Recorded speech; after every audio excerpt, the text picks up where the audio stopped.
ماذا أفعل في العشر من ذي الحجة؟ بسم الله والحمد لله وصلى الله وسلم على رسول الله. هذه الأيام كغيرها من الأيام مخلوقة، والله يداولها بين الناس، لكن لها فضل. الله جعل فيها أعمال الخير يضاعف فيها الثواب، فعليكم بصيام 9 من هذه العشر، لأن الأضحى لا يجوز صومه. ثم علينا أن نصل الأرحام، فصلة الرحم تزيد بالعمر، أي يبارك لك في عمرك. وعليكم أن تبروا آباءكم وأجدادكم لله تعالى، وزوروا من في القبور، فإن زيارة القبور تذكر الآخرة، وهي جائزة في العيد وغير العيد. وكذلك يا أحبابي مما نفعله في هذه الأيام نكثر من الصدقات، وخصوصا في هذه الأوقات الصعبة التي تمر على الناس في بلادنا وبلاد المسلمين.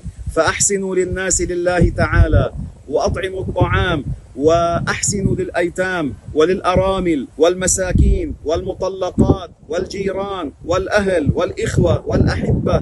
أحسنوا لله تبارك وتعالى، وصوموا لله، وتصدقوا لله، واحضروا مجالس العلم لله تبارك وتعالى. وإذا جاء يوم عرفة فأكثروا من الصلاة على النبي فيه صلى الله عليه وسلم والدعاء. وأفضل الدعاء يوم عرفة لا إله إلا الله وحده لا شريك له.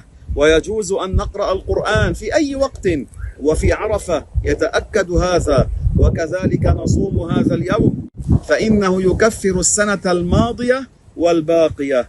وأما إذا دخل الصبح من يوم عيد الأضحى فتوضأوا واذهبوا إلى المساجد، ثم صلوا العيد وهي سنة جماعة لله تعالى، واسمعوا الخطبتين، وبعدها بوقت بعد أن ينتهي الإمام من الخطبتين افعلوا سنة الأضحية، فهي سنة مؤكدة فيها إحياء لسنة نبي الله إبراهيم عليه الصلاة والسلام. ولكن أقول لكم يا أحباب، إن بذل المال في تعليم الناس العقائد والتحذير من الضلال والكفريات والمنكرات أفضل عند الله من دفع المال في الأضحية. لماذا؟ لأن بذل المال في فعل الفرض أفضل عند الله من بذل المال في سنة. فهلموا للخيرات في هذه الأيام المباركة، أيام الخير، عليكم بها.